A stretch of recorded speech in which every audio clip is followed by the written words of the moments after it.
صاحب ظاہر ہے آپ نے ہمارے پچھلے ہفتے پروگرام میں کہا تھا کہ مایوسی کی بات نہیں کرنی چاہیے، آپ کو امید ہے کہ عدالت سے ریلیف ملے گا، بلے کا نشان بھی رہے گا، پارٹی الیکشن بھی لڑے گی. آپ سمجھ رہے ہیں کہ ظاہر انتظامیہ تو اب نظر آ رہا ہے کہ واضح طور پر ایک اگریسو ان کا ایک ایکشنز ہیں پاکستان تحریک انصاف کے خلاف، مگر عدالتوں سے چاہے وہ سپریم کورٹ ہو یا ہائی کورٹس ہوں ایک ایسا ریلیف مل رہا ہے جس کی وجہ سے Tehreek Insaf level playing field کی کسی نہ کسی حد تک امید کر سکتی ہے؟ بالکل میرا یقین سے مجھے یہ تھا کہ پاکستان تحریک انصاف کے بغیر الیکشن ممکن نہیں ہے. اور آپ نے دیکھا کہ جب سائفر کے کیس میں سپریم کورٹ نے فیصلہ کیا تو جسٹس اظہر من اللہ صاحب کے نوٹ کو ذرا پھر سے پڑھ لیجئے گا. اتنی خوبصورتی سے انہوں نے احاطہ کیا ہے کہ پاکستان جب سے معرض وجود میں آیا ہے ہماری جمہوریت کے ساتھ کیا کھلواڑ ہو رہا ہے. اور پھر انہوں نے کہا کہ ایک بڑی پارٹی کے سربراہ ہیں اور دوسرے شاہ محمود قریشی صاحب ایک سیزنڈ پالیٹیشنز ہیں اور ان کے بغیر بھی جو ہے الیکشن کا انعقاد اور ووٹرز کو ان حق کے رائے دہی سے محروم رکھنا ان کی چوائس کے یہ جمہوریت کے نفی ہوگی. سو اس لیے کوئی شائبہ نہیں ہے کہ انشاءاللہ عدالتیں جو ہیں آئین کی پاسداری کرتے ہوئے انہوں نے حلف اٹھایا ہوا ہے لہذا وہ آئین کو عملداری یقینی بنائیں گے. اتنا سارا مرحلہ ہو گیا آپ کے ظاہر کاغذات نامزدگی پہ پہلے شکایت آپ لوگوں کی طرف سے آئی کہ جو انتظامیہ ہے وہ نومینیشن پیپرز چھین رہی ہے، مگر پھر عدالت نے اسٹیپ ان کیا، ہائی کورٹس کھلی رہیں اور جو دوسری جماعتوں سے زیادہ نومینیشن پیپرز تحریک انصاف نے فائل کیے ہیں، بلے کے نشان پر بھی، پھر سائفر کیس میں ضمانت کے معاملے پر، پھر پارٹی گئی سپریم کورٹ کہ جی لیول پلینگ فیلڈ کا معاملہ ہو اس پر فوری طور پر احکامات. آپ سمجھ رہے ہیں کہ ایک ایسا راستہ ضرور ہموار ہو رہا ہے کہ تحریک انصاف کمپٹیشن میں ہوگی الیکشن میں؟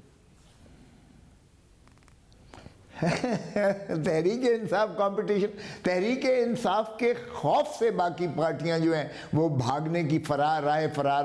اختیار کر رہی ہیں. کمپٹیشن تو دیکھیں ان کے ساتھ برابروں کے ساتھ ہوتا ہے. کوئی عوام کے نزدیک دیکھیے گا تو عوام میں آپ کہیں بھی چلے جائیں 80 سے 90% کوئی گیلپ پول کروا لے وہ پاکستان تحریک انصاف کا ووٹر ہے پاکستان میں. سو اس لیے کہ ان کے پاس 20 ماہ کا کوئی ایسی چیز نہیں ہے جو یہ عوام کے پاس لے کر جائیں جس کی بنیاد پر یہ ووٹ مانگنے کا بھی حق رکھیں. اور میرے خیال میں ذل سبحانی جن کو لایا گیا ہے یا جو آئے ہیں چوتھی مرتبہ وزیر اعظم کے لیے وہ اب یہ کہیں گے کہ مجھے کیوں بلایا، اور دیکھیں کہ انشاءاللہ عنقریب وہ واپس چلے جائیں گے جب یہ پاکستان تحریک انصاف فل سوئنگ میں آئے گی الیکشنز میں. کیونکہ کل میں سپریم کورٹ میں جا رہا ہوں اور کل سپریم کورٹ سے ہم یہی نالش کریں گے کہ وہ جو ان کی کنوکشن کی جو حد تک اسلام آباد ہائی کورٹ نے ہماری پذیرائی نہیں کی اس کو بھی سماعت کیجئے گا اور ان کی کنوکشن کو معطل کر کے ان کو عمران خان صاحب کی جو ہے نااہلی کو ختم کیا جائے. اور انشاءاللہ آج میں آپ کے پروگرام میں کہہ رہا ہوں کہ عمران خان کی نااہلی ختم ہو جائے گی اور عمران خان صاحب خود الیکشنز میں حصہ لیں گے کیونکہ عمران خان کے بغیر الیکشنز نہیں ہو سکتا ہے. اور اس میں ایک اہم بات یہ ہے کہ ہمیں جس طرح یہ نظر آ رہا ہے کہ آپ کو ایک امید بھی ہے سپریم کورٹ سے، اس کے علاوہ چاہے وہ 8 فروری کے الیکشن کی تاریخ ہو، تحریک انصاف کی پٹیشن تھی جس عمر بدیال کے دور میں آئی، بہت زیادہ آپ لوگوں کی طرف سے اپیل کی گئی کہ اس کو ٹیک اپ کریں، نہیں کیا. فائز عیسیٰ صاحب چیف جسٹس بنے اور انہوں نے بنتے ہی بینچ بھی تشکیل دیا اور یہ معاملہ بھی ہوا. پھر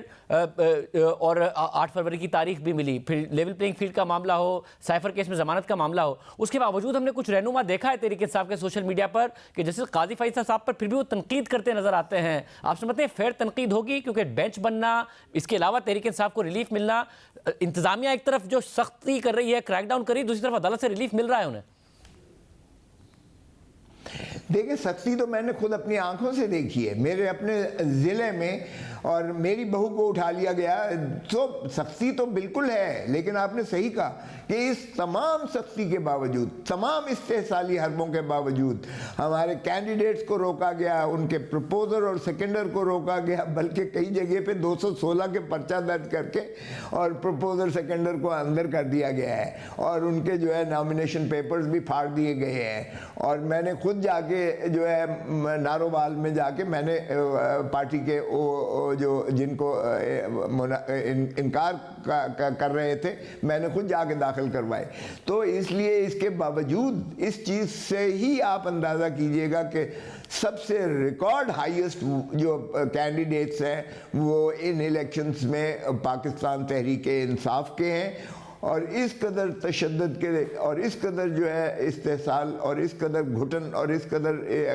اس گھناؤنے ماحول میں بھی پی ٹی آئی کے کارکن آئے ہیں اور انہوں نے کاغذات نامزدگی داخل کروائے. اسی سے آپ اس کی مقبولیت کا اندازہ کر لیجئے گا. اب ان کے پاس ایک ہی راستہ تھا کہ کسی طریقے سے سمبل نہ ہو تاکہ بلے کا نشان نہ ہو الیکشن والے دن, اور وہ ان کی جو ہے آس پر اس لیے پانی پھر گیا کیونکہ الیکشن کمیشن ماشاءاللہ رات کو 12 بجے انہوں نے اس وقت فیصلہ سنایا جب اگلے 3 دن چھٹیاں تھیں, تو انہوں نے بہت زیادہ جو ہے چرچے کیے کہ جی بہت اچھا ہو گیا اور بہت اچھا فیصلہ ہے اور تحریک انصاف اپنے انجام کو پہنچی وغیرہ وغیرہ. تو وہ ان کی خوشیوں پر جو ہے پانی پھر گیا ہے. اب ماشاءاللہ یہ رائے فرار ہی تلاش کریں گے کیونکہ 2/3 سے کوئی روک نہیں سکتا ہے پاکستان تحریک انصاف کو الیکشن موجودہ 8 فروری کو جیتنے سے. دیکھیں 8 فروری کا جو انہوں نے یقینی بنایا ہے, بلکہ اطہر من اللہ صاحب کے نوٹ نے تو اسے سیل کر دیا, تو یہ خوش آئند ہے, ہم اسے ویلکم کرتے ہیں. اور مجھے یہ بھی بتائے گا کہ اب یہ طے ہے کیونکہ ظاہر ایک سنگل بینچ کا فیصلہ ہے, آگے جا کے ڈویژن بینچ اگر اس کو دیکھتا ہے, 2 رکنی بینچ دیکھتا ہے, آگے معاملہ سپریم کورٹ جاتا ہے, اگر الیکشن کمیشن اس کو چیلنج کرتا ہے کہ اب اس بات میں کوئی شک ہے نہیں کہ عدالت سے ریلیف ہی ملے گا اور بلے کا نشان بہرحال میدان میں ہوگا, اب اس بات میں کوئی ڈاؤٹ نہیں ہے تحریک انصاف کو. بالکل انشاءاللہ یہی توقع ہے اور یہی قانون کی منتہا ہے اور یہی واقعات اور جو شواہد ہیں اسی چیز کے متقاضی ہیں. خاندازہ صاحب یہ خاطر جمع رکھیں, انشاءاللہ دیکھیں بلے کے بغیر الیکشن نہیں ہو سکتا, نہ دنیا مانے گی نہ پاکستان مانے گا. عمران خان کو مائنس کرنا کوئی جواز نہیں بنتا ہے. جنرل پرویز مشرف نے بھی مائنس کیا تھا, بے نظیر کو مائنس کیا تھا, نواز شریف کو. اس لیے یہ انہا کی تسکین ہوتی ہے ان کی, بڑی بدقسمتی ہے. اور اطہر من اللہ صاحب نے اسی اپنے نوٹ میں جو ہے اسی چیز کو اجاگر کیا ہے. کبھی ہم کسی پرائم منسٹر کو پھانسی لگا دیتے ہیں, کسی کو نااہل کر دیتے ہیں, کسی کو پابند سلاسل کر دیتے ہیں. ہم جمہوریت سے کب کھلواڑ بند کریں گے؟